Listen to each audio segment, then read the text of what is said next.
So the agenda, we're going to do a summary of some practices. There's actually 27 in the first batch, and you're welcome to score as you go and kind of see how many you think your group is doing well versus challenged.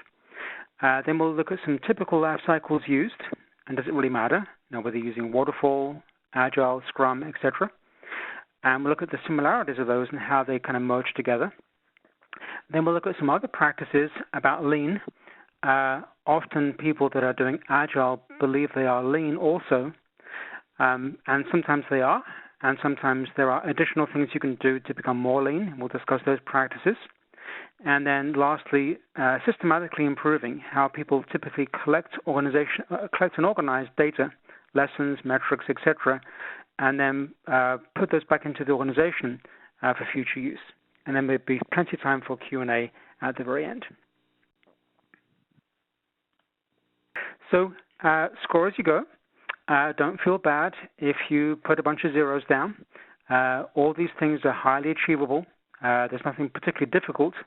I would say that the organizations I'm reflecting here do all these combined. They don't miss one, but they do them to the level they need for the situation they're in. So if they have a need to have very strict deadlines, they do more estimation planning. If they have a need to do mission-critical software or systems, they may do a bit more on quality activities, but they do them all to different degrees based upon their situation. So the first one, first category is on deadlines, budget, and project status. Goals are established, clearly defined, and communicated to the organization. Now, when I say these practices, I'm not discussing a theoretical people would like to do these.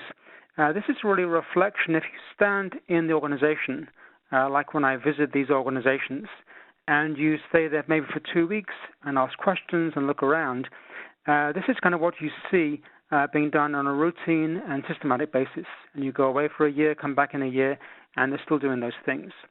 So usually the established goals and defined deadlines are based upon good requirements. Now, target A there is a crystal clear target. I don't think anybody ever has that. So these organizations don't worry about getting perfect requirements, but nor do they put up with or live with target D for dog on the right-hand side where they have nothing at all. They see that as a kind of a waste of money. So what they typically do is they elicit requirements. They recognize there's ambiguity and fuzziness to those requirements. And they spend quite a long time clarifying those requirements over time on the project. They recognize where they have crystal clear requirements, like in Target C, and they recognize where there's ambiguity or problems, and they work on those. And then they establish budgets and schedules that go along with different options and combinations of those scope definitions. So a lot of time is spent on clarifying scope and managing scope and actually coming up with options to deliver. Now, option A, option B, option C, for example, where there are different groupings of functionality for different budgets and deadlines and deliveries. Project team members determine what they can accomplish. Now, there are deadlines set, and there are desired deadlines for when it should be delivered, but the management team never just bully the team into admission and then have them work like a death march to achieve that deadline or miss the deadline. The management team recognize that you get commitment by involvement, and if you actually have teams know how to estimate correctly and come up with good estimation data, and actually teach the teams how to negotiate, so they actually negotiate with customers and with management constructively, then you get a win-win, because then the team is committed and the reliability of the deadline is assured. That means people can actually achieve it. So organizations like this don't set wild deadlines. They don't bully the engineers. They don't not allow them to negotiate and provide data. They expect teams to actually have the skills to estimate and come up with data, and then actually use that data to figure out options for achievable schedules.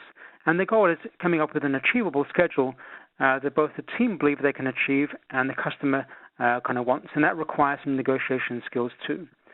And then this is a simple picture, actually a very simple picture of some data where they have a good requirement definition, task breakdown. They may have 2 or 3 parameters of estimation. I just put examples of size and effort range. Effort range would then show there's some ambiguity in the requirement or in the task. They don't know exactly if they're going to get 30 or 40 days or 30 or 40 weeks for the task or the activity. And they then write down assumptions that go along with that. So if the assumptions change, like a resource is pulled or there's a change in scope or change in definition or a hardware device, they can go back and update the data. So I think these companies have a very good estimation skills and very good data behind their schedules. The opposite of that would be companies I meet that are in difficulty or highly challenged with their schedules and delivery. Typically, that's because they have few to no requirements defined and few to no data defined for estimation. Typically, there's a strong correlation between the happiness and the success of the team and just how good the requirements and data were at the very beginning. Everyone assesses risk. Risks are prioritized. There is little to no focus on crisis. Crisis does occur, but very rarely. Maybe once every 6 months there's a crisis. The management team have realized that crises were risks beforehand, and they are assessed, prioritized, mitigated, and worked. And all teams, down to the junior engineer, he or she works on risk assessment and provides the data back up. So the organization has a mental focus on what could go wrong, the priorities of that, and mitigation. That doesn't allow for much crisis in the end, or when there is a crisis, they have the bandwidth then to address that crisis. Communication is amazing. And I would say after 28 years of working with companies around the globe, when they have communication down, they really have it down extremely well. You could walk into a team of 300 people.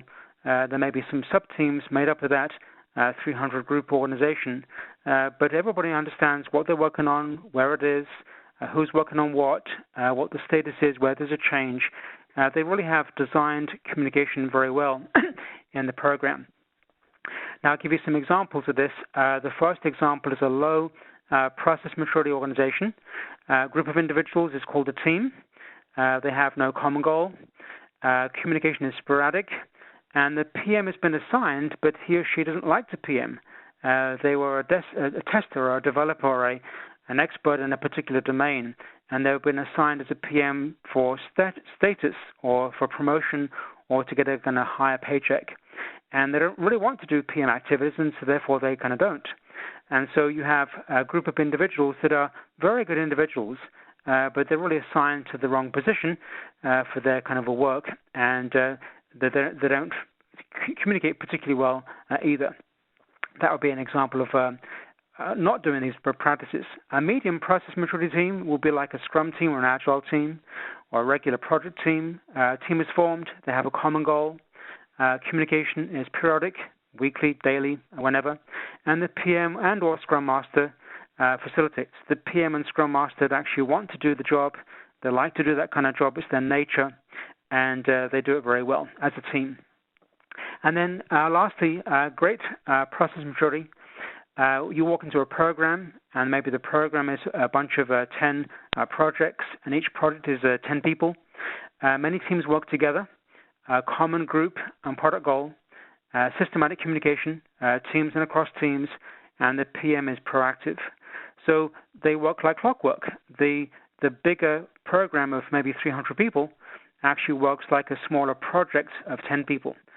Because of the way they have designed who talks to who, when they escalate things, when they kind of share things, etc. So they really work a lot on communication skills and designing that for the bigger program to work correctly. Deadlines, budget, and project status. Teams that have dependencies on other teams develop integration points. And if it's a big integration point or a big dependency, like an interface, they actually put together an IPT to manage the interface. That's basically a subset of the team members are assigned to the interface. They define it, they manage